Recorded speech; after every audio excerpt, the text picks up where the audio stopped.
Hello, everybody. Welcome back to the Cult of Cantona for this special, because they're all special, and they're particularly special over the last 2 weeks episode of the Cult of Cantona. We welcome back a weary traveller from the Kerry roadside, Mr. Deck McDonough. Deck, how are you getting on? How are you getting on? What's happening? Great, Paul. Great to be doing a podcast where we're not going to berate Man United players and manager. The run of results we've had has buoyed every supporter near and far. So delighted to be coming online talking about decent United performances, decent wins, other teams losing. It's brilliant. We're having a great few weeks. It's a great time to be alive, isn't it? Always a great time to be a United fan.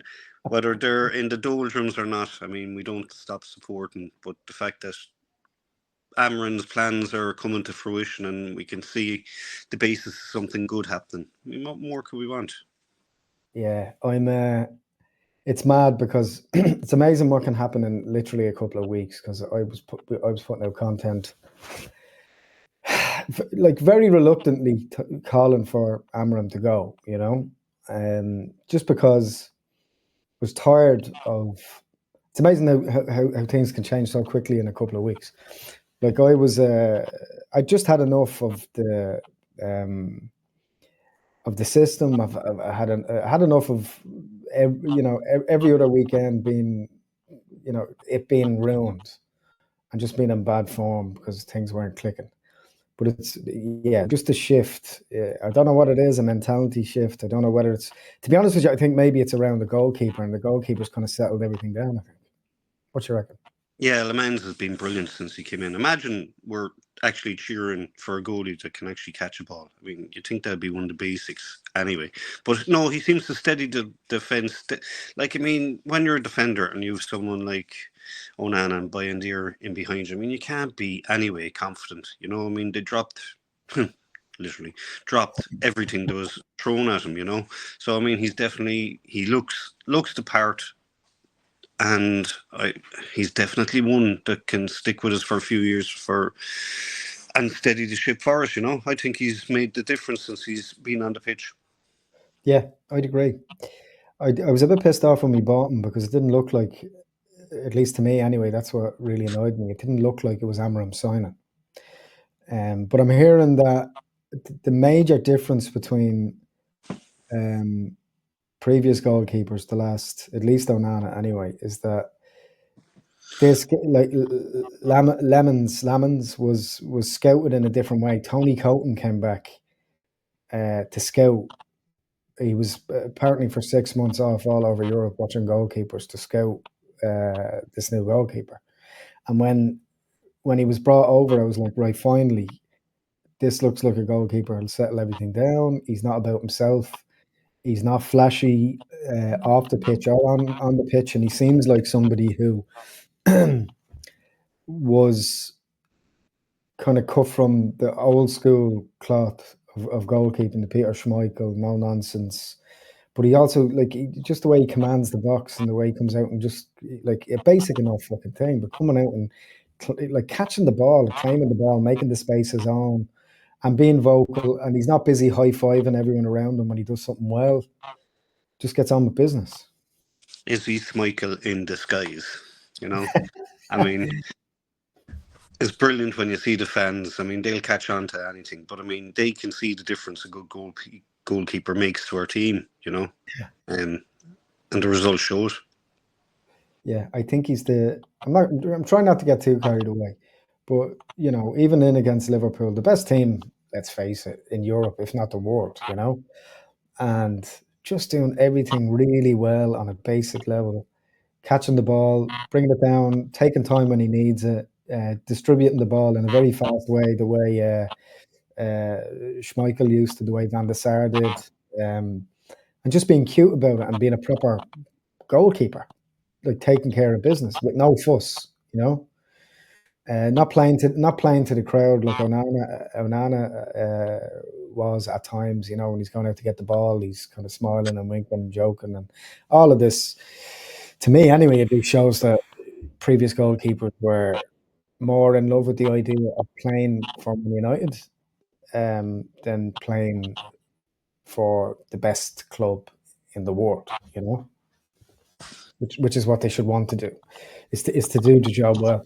Another thing about him, which I find really interesting, is that he, in terms of uh, his stats and distribution, and what I like about what's happening with United now, and not in any sort of way where anyone's enjoying long balls, but like I don't know how many times, like not, and I'm not going to blame Ruben Amorim specifically for this, but even under Eric Ten Hag, the ball would come out from the goalie, it'd be passed to the front, it'd be passed to the side, back to the other side, back to the goalkeeper, back to the side, and then trying to make channels through the middle. But like, what's wrong with Route One football? Just sometimes just lashing it up and see what happens, Yeah, I think they get convoluted ideas about what needs to be done. Sometimes the easiest thing to do is hoof the ball, someone run onto it, someone push it in the back of the net. It doesn't have to tippy tappy, zigzag, frontwards, backwards, sideways. Sometimes straightforward is the way to do it,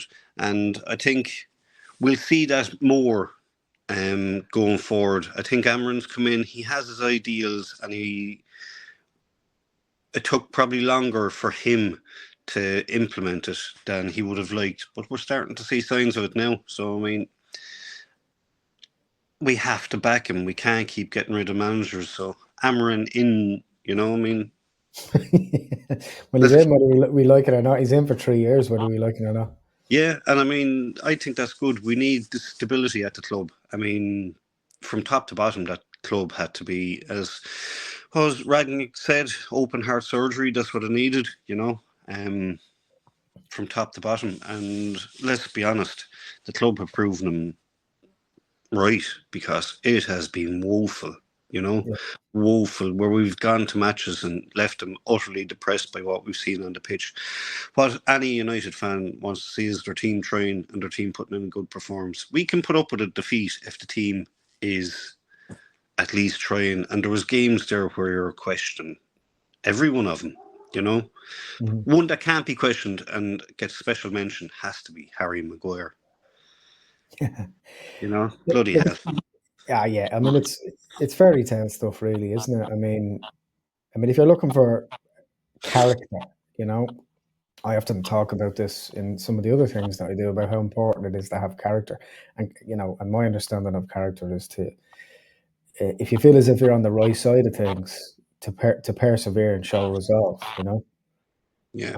We know how good Harry Maguire can be, and like the way United are playing and the way they've been playing over the last couple of years has suited him very well. And when he's kind of sitting in the middle of that diamond, and you just can't rule him out as an aerial threat, particularly because I think that everybody's coming away from the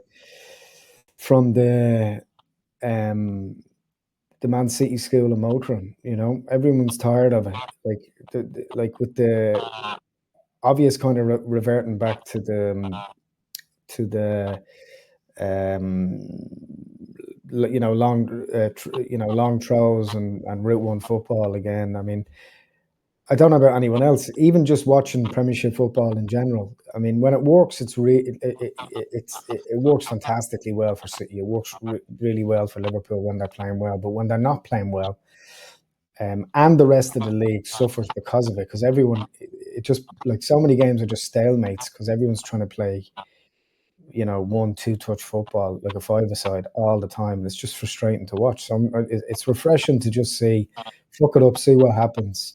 But with Harry, he has such incredible character. He should, like, genuinely, he should be like, you have to say that he has to be thought about for the England squad for the upcoming tournament next summer. I'd be very surprised if he wasn't in it. His performances have definitely merited him getting on that squad. And he's the type of player that we want at the club. We've got rid of ones that have needed to be got rid of, and they've shown their true colours at the clubs that they've gone to, with the exception of probably Rashford, who's putting in a display. Mm-hmm. But give him time before he throws another strop. Sancho, subbed off in a game. You know what I mean?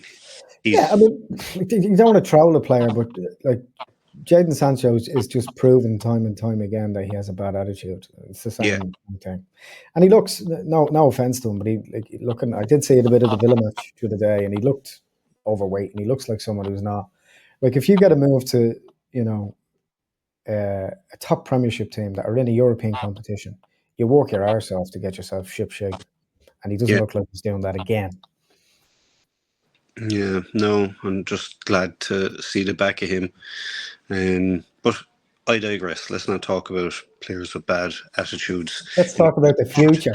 Now, I have to say, I made up for Marcus Rashford just very quickly. Um, I was a bit like I'm a huge fan of Marcus Rashford when he was playing well. And one thing I have to say, you have to give him a bit of credit because I said this a year, 2 years ago, kind of saying that if Marcus got his head right and if he moved to another club, I'd be delighted to see him do well or win a Champions League somewhere else or do some good work, because he deserves that.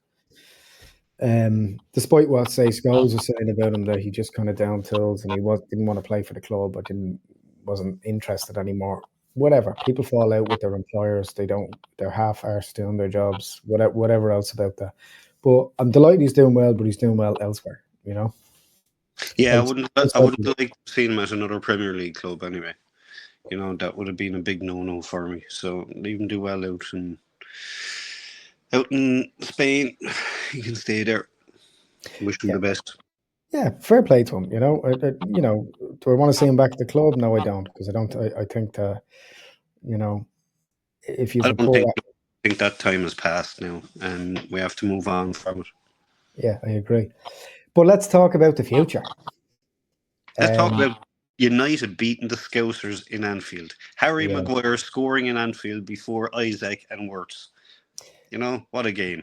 it's shocking. Even at the Liverpool game, they were singing when Wirtz was coming off.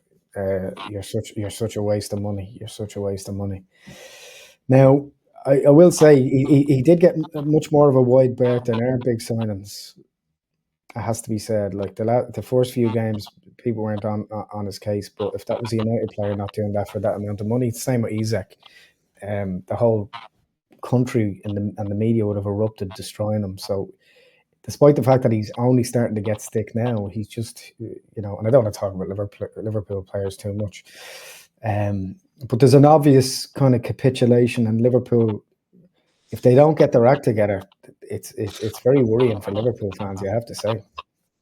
Worrying for their fans, hilarious for our fans. It's great. It's great to see. I mean, their downfall is nearly as good as us winning. Yeah. But no, I think United. I think we're going to be okay with Ruben. I think the future is bright. I can see that. I took that man overseas with Sporting. Obviously United are a much bigger club than Sporting are, but give him his time. I think he's going to do well for us. I agree. I did question his tactics, I have to say, on numerous occasions.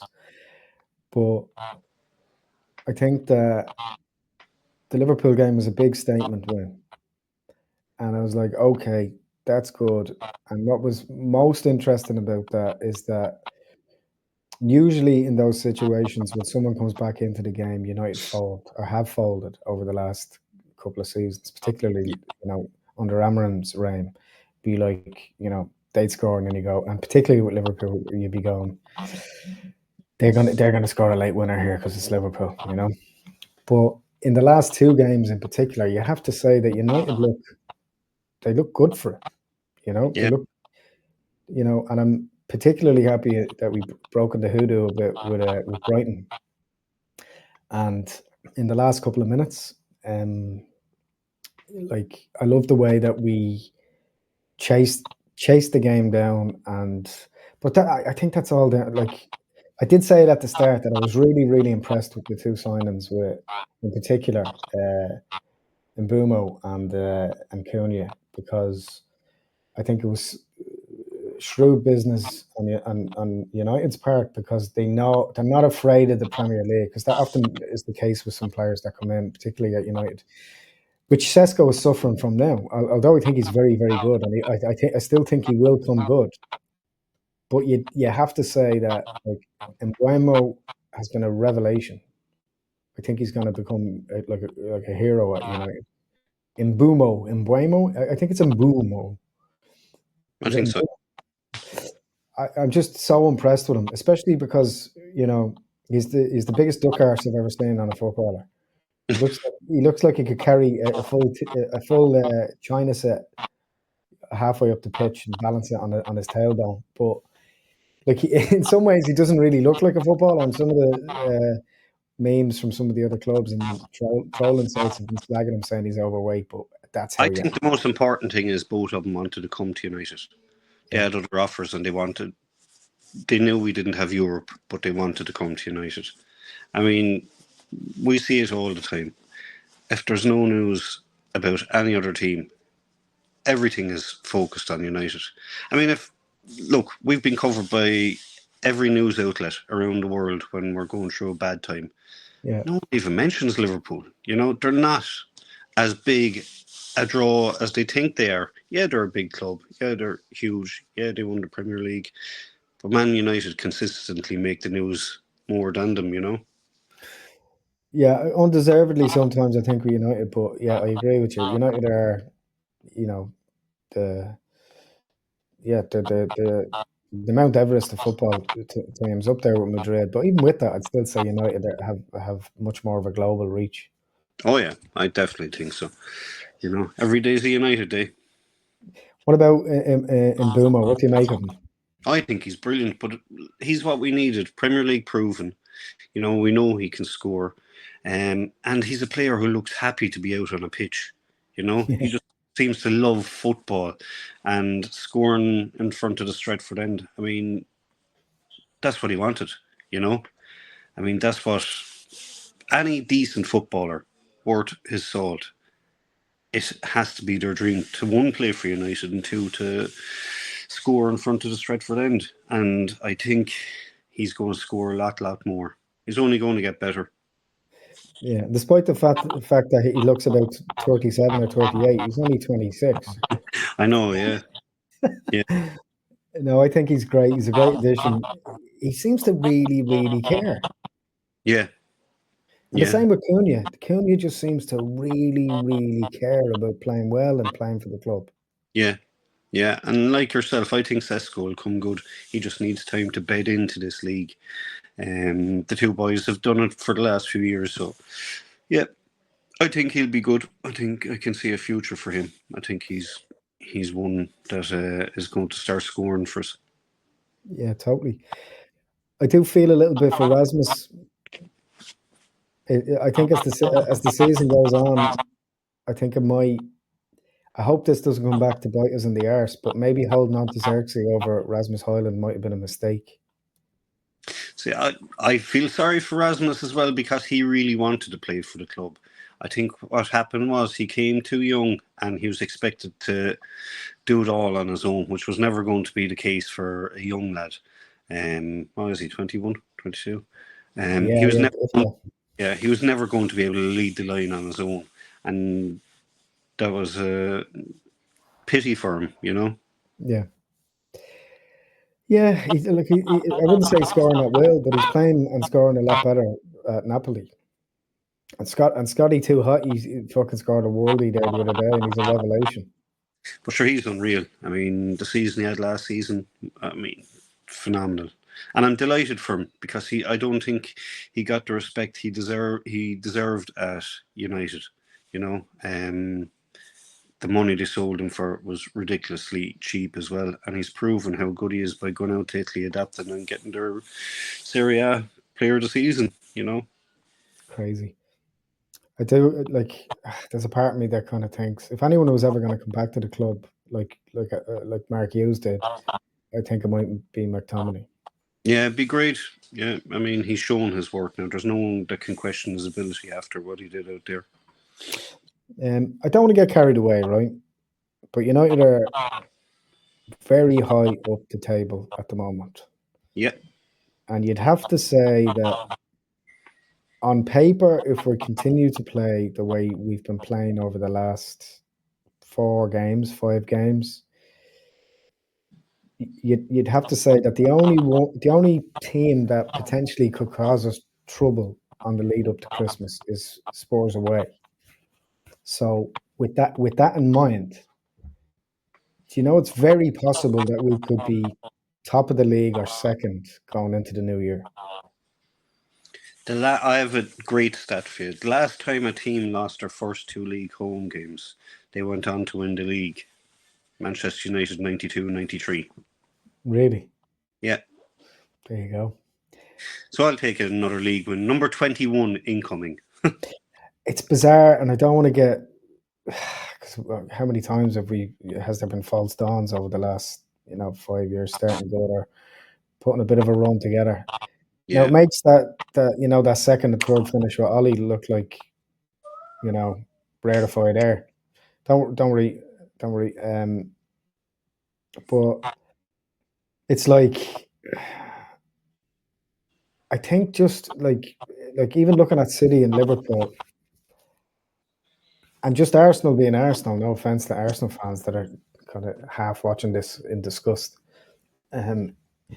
You'd have to say that Arsenal are bottle jobs. They are bottle jobs. They've bottled it the last 5 years on and off, to kind of in the Sure, I periphery. mean we're already questioning when are Arsenal going to bottle it. I mean, it seems to be the only thing we can depend on them to do is to bottle it Yeah, and hand the title to someone else. No one expects Arsenal to win it.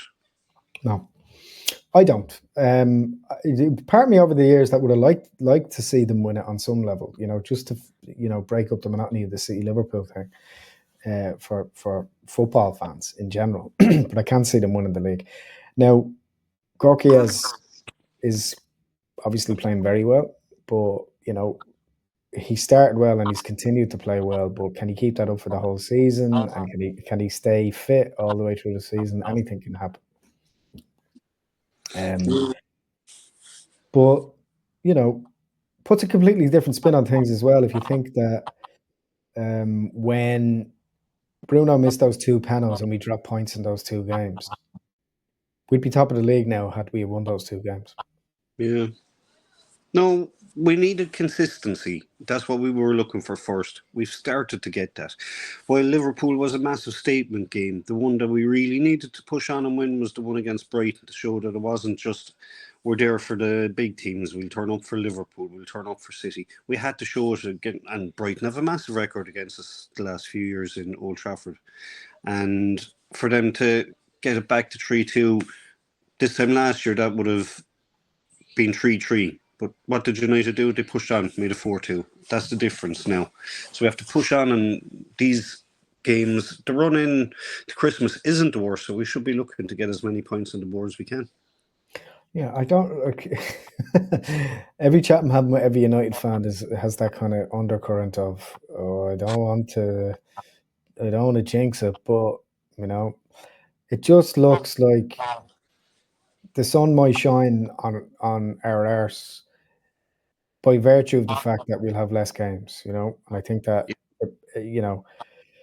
because even Amarim said it, that it may benefit us in the long run in the last 6 to 8 weeks of the Premier League, especially when people are resting players, or have to rest players or players in because Chelsea and Liverpool probably and City will be there or thereabouts in a lot of the latter stages of the competition. So that's when they'll start to get tired, and we'll have a couple. The only thing that concerns me, I suppose, going into the Christmas period is the Cup of Nations, the African Cup of Nations, and losing in Buemo for 3-4 games. Yeah.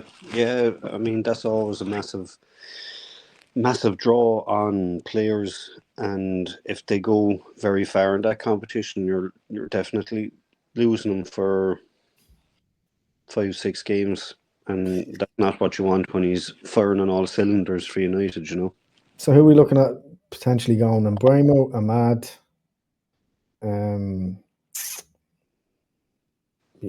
those two anyway. they're massive losses. And even now, I do feel a little bit for the Mad recently because it does feel as if he looks like he's being played out of position a bit. But does it really matter as long as we're winning? Really? It's all about getting the 3 points. That's all that matters. Any player playing for United, whether he's asked to go into goal, whether no matter where he's asked to go on the pitch, you have to go on and put in a shift while you're wearing that iconic jersey, and do whatever you have to do to get 3 points for United. Yeah, this is the thing. I think the idea of players. I think now maybe more than ever, and I think for once I think Jim Ratcliffe did something right just by coming out and going, well, we're going to stick with him for 3 years. So if you're not like if you don't fit into the system or if you're not working hard and you're gonna go, the manager's going nowhere. And I think that had a positive effect this time round for him to come out and say that. And I Yeah, think what that has done is shut up the likes of, not that there's many left, but like Malacia, who's kind of on the fringes coming back in again, who was notoriously mates with Rashford and Sancho and stuff. It's Casemiro seems to be piping down, and he's back playing for Brazil, and he's the captain. He's Ancelotti's captain for Brazil again, and I think it just solidifies it. I think United are now that's if he doesn't come back in and start his fucking kamikaze shit again. But if when Leach comes back in, and the idea of him just being himself again and maybe just pulling out the odd tackle so he doesn't fucking injure himself 15 minutes into his comeback match. But I think that kind of strong leadership, I'm really liking De Ligt as well, to player he's turned into for United. yeah, serious player. I think him and Martinez. I mean, if we could just keep Leach fit, I mean, he's a player every United fan loves. But we need him on the pitch. He's no use for us on the sidelines, And that's the thing. He's going to have to get a steady run of games. I don't doubt his performances because I just think he's that type of player. He's going to be full-blooded anyway, Yeah. regardless of how long he's been out injured.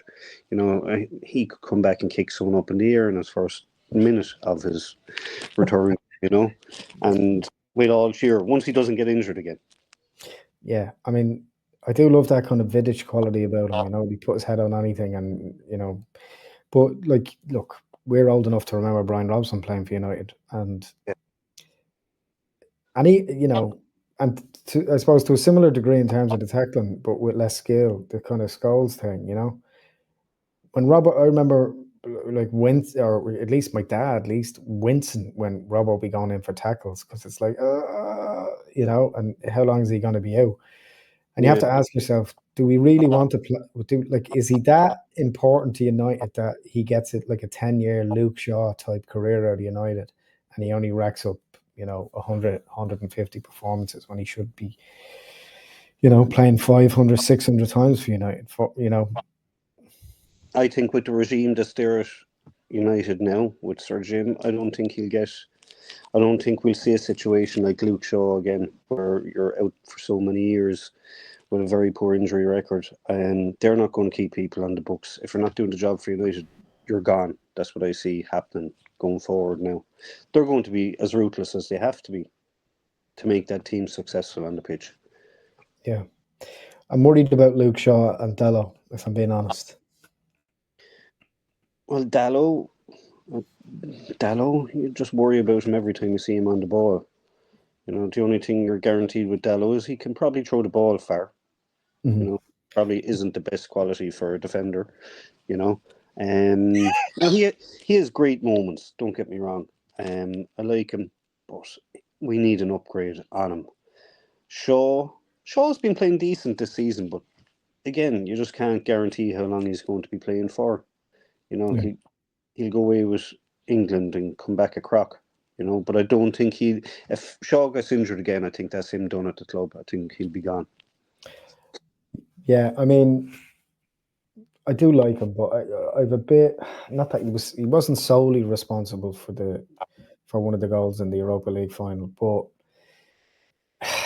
there's an element of people, especially with England as well, because they did that. They brought an injured Luke Shaw to that tournament, and he robbed the place of two or three other players that could have come in and been squad players, and he sat out all the group matches, if you remember correctly, Yeah, at the Euros. And then you look at United, and he was, in and out of the squad last season, and then there's a European final, and he puts him in. And I get it. On his day, he's solid. He's a big, he's a fast attacking, defender that we do need. But when you look at the Europa League final against Spurs, he was completely out of sorts in that game, and he didn't look match fit, and he didn't seem ready for action.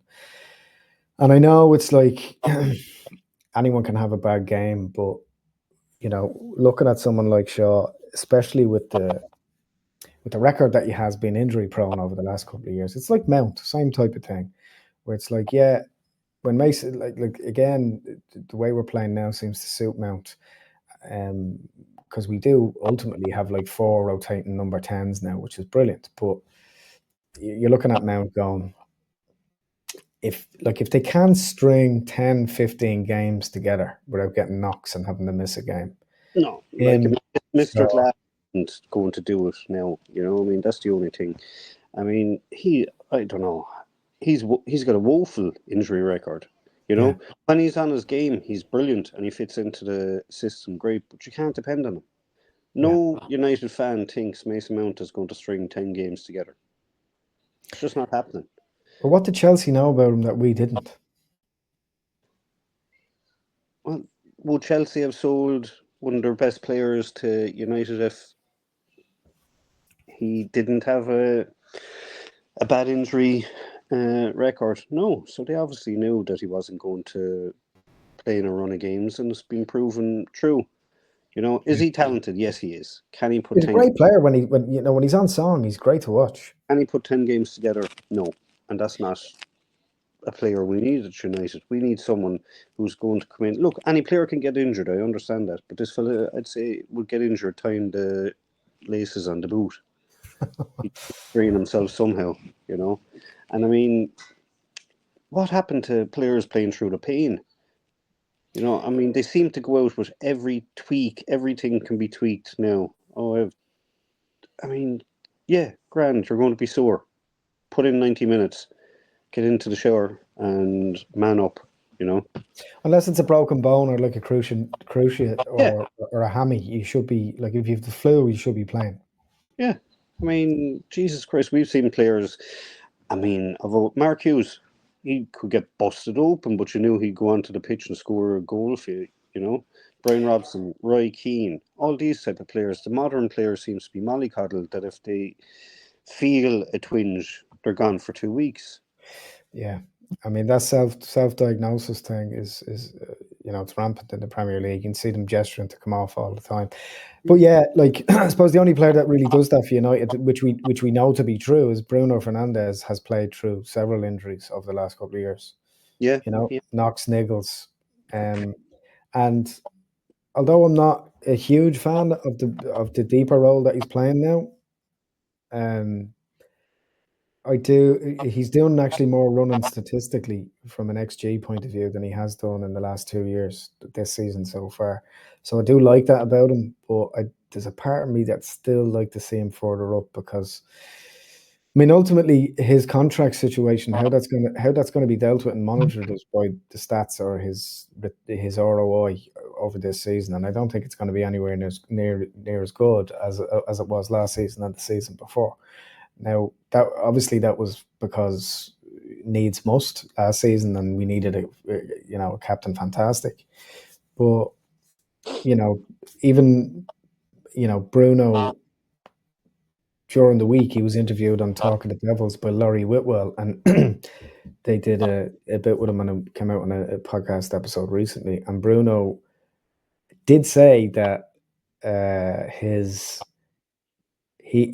not looking. He did say, I'm paraphrasing here a bit, but he more or less said that he's not looking for a move away, but let's talk like my agent knows my position on this, and I'm not looking for a move away. And there's no pre-contract contract agreements or whatever in place. But he did say this. He said, "Let's see after the World Cup." Yeah. Yeah. Now, are you of the mind that because he's not getting any younger, like, he's still great and his fitness levels are amazing. I mean, he's a natural athlete and there's not a pick on him. Would you, considering that we might have Cunha and Mbumo on, you know, kind of peak form for the next 2 or 3 years, is it such a huge loss if we lose Bruno in the summer? If the right price comes in for him, once we don't, I think our problem is we've been done on a few transfers where we've let players go and we haven't valued them correctly. So I mean, if every player has got a price, you Yeah. know, I mean, they were mooting 100 million there this summer for him. 100 million wouldn't have been too bad a return on Bruno if Amarin was given the cash to go out there and get who he wants. But if Amarin thinks he can do a job, he'll keep him. If he thinks he can find someone better for United, he'll sell him and get in who he wants. You know, they're talking. What was it? Did I see 57 million for him? Which I think is ridiculous. Next summer, Crazy. I mean, that makes no sense. We'd be doing ourselves out of 43 million to suit another club. 57 million for Bruno Fernandes would be daylight robbery. I can't look. That's kind of insulting based on, like, I think it's pendant. Like, Portugal are due a World Cup, you know. If you look at player for player with the Portugal squad, um, you'd have to say that they have one of the strongest squads in every position of all Yeah, the national teams. And I think it might just be written in the stars that Ronaldo might get his hands on the World Cup before he retires. But I think if that does happen, I think that'll help with, Bruno's share price, and I think that'll bring that right up. And I think if he does win that trophy, I think he might leave United because then he's not so concerned about winning the Champions League or the Europa League. Then he'll go, well, I proved it on the highest stage, so I don't need to worry. And he's won, the Euros, and he's won those other two Mickey Mouse competitions. So not a bad return on investment, especially if you throw in the few cups that he's won with United as well. He could go to Saudi for 2-3 years and then come back to the Portuguese league for 3 or 4 years and win a few Premier divisions in Portugal or wherever as well. So after making 500 million. yeah, I don't know. It's just, there's a part of me that I'd love to see him hang around and lift all those trophies because I think he deserves it, and I really do admire his loyalty. Because Yeah, if someone's waving that a check like that in front of your face, it's only so long you can say no to that. yeah. So it's concerning. But also, as he get, but look, Casemiro is a great example of that. We totally wrote Casemiro off, last season and the season before. Like, we were calling him cement legs on the podcast, Yeah.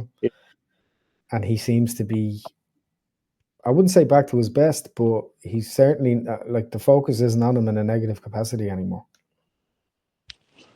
No, his performances have done good. I mean, he's done really good. I've been impressed by him. He's brilliant. He's a leader on the pitch, and that's what we need when he's not sliding in, cutting someone in half. But on his day, he's as good as anyone. Yeah. Unfortunately, we just got him a few years later than we should have. So looking ahead, Forest on Saturday away, 3:00 kickoff. So back to the. Did I say? I was going to say, yeah. I'll say the dodgy box now on Saturday at 3:00. Surely we're gonna score 4 or 5 against Forest on Saturday with Forest the way they are now. Well, once they remember that when Anthony Langus starts running, maybe if they try to stop him this time. But no, go for 4 in a row. Why not? on our day, we're capable of beating anyone. We should be going to first of all, we have to make Old Trafford a fortress again. Yeah, Step one. Step two, start getting more consistent. We need to go on a run. When United on a run are a scary proposition for any team. So that's what we need to do. And I think we'll do it on Saturday. yeah. Hopefully, I don't see any major threats there. New manager bounce aside, but come on, like Fabio Capello as Zidane didn't come in, fucking Sean Dyche did. So, Yeah.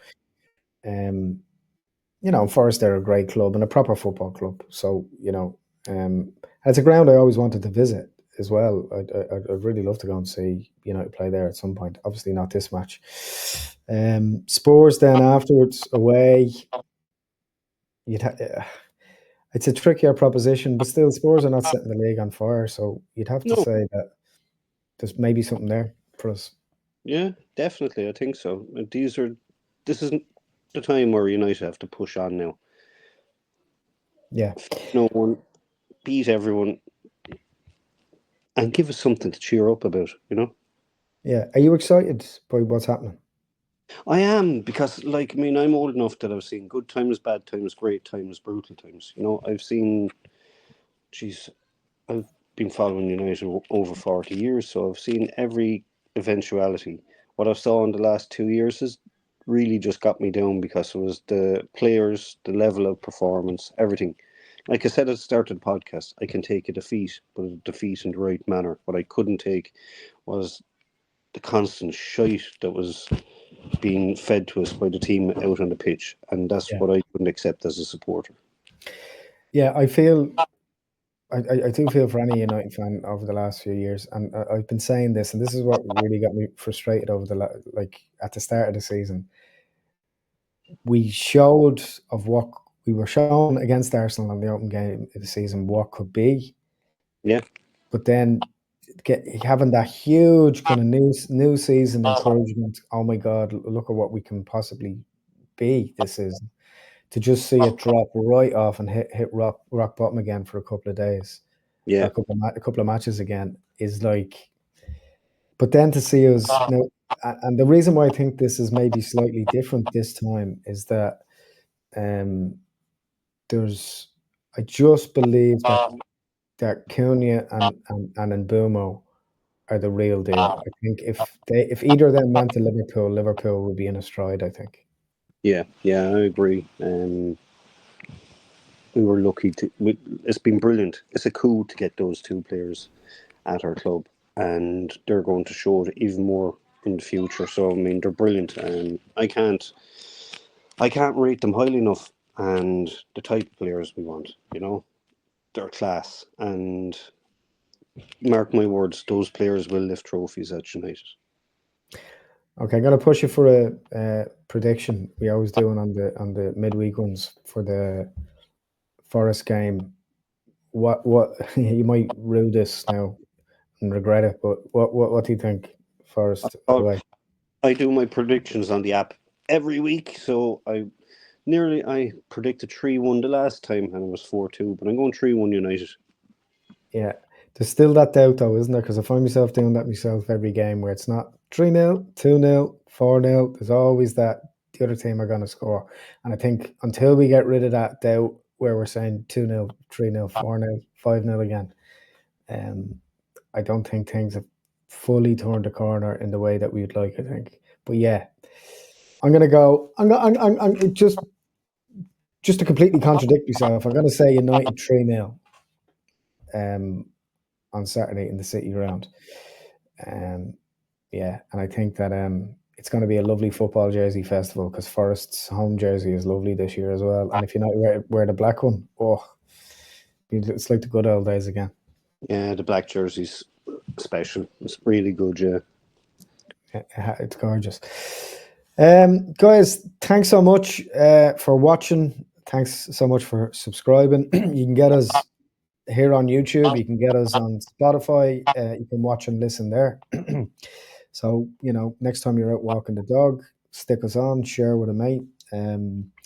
We really appreciate you spending time with us. And we really love what we do. And we'd love to continue to do this for a consistent period of time. So if you'd like to support the show, maybe consider going to buymeacoffee.com/Cult of Cantona and buy us a coffee. We're going to be giving away some beer from Rascals Brewing Company as well in the next couple of weeks. So if you want to be in with a shout for that, and we'll get it delivered to your door, become a member and buy me a coffee. Now, you won't be retiring or opening your own microbrewery, but there's a few cans there for everyone. And you might be able to invite a few people over to your man cave and down a few beers, thanks to Rascals. Deck, thank you.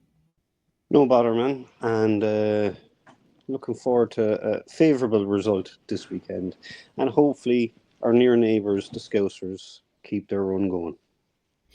Yeah, I'm a big fan of their run. And one or two Scouser mates who I have never seen so quiet in their adult life as they have been in the last 2 weeks. So keep it up, lads. Thanks a million, Deck. Cheers, Paul. Guys, thanks a million for watching, subscribing, and we'll catch you next time, maybe over the weekend. So take good care. You have to trust your teammates, always. If not, we are lost.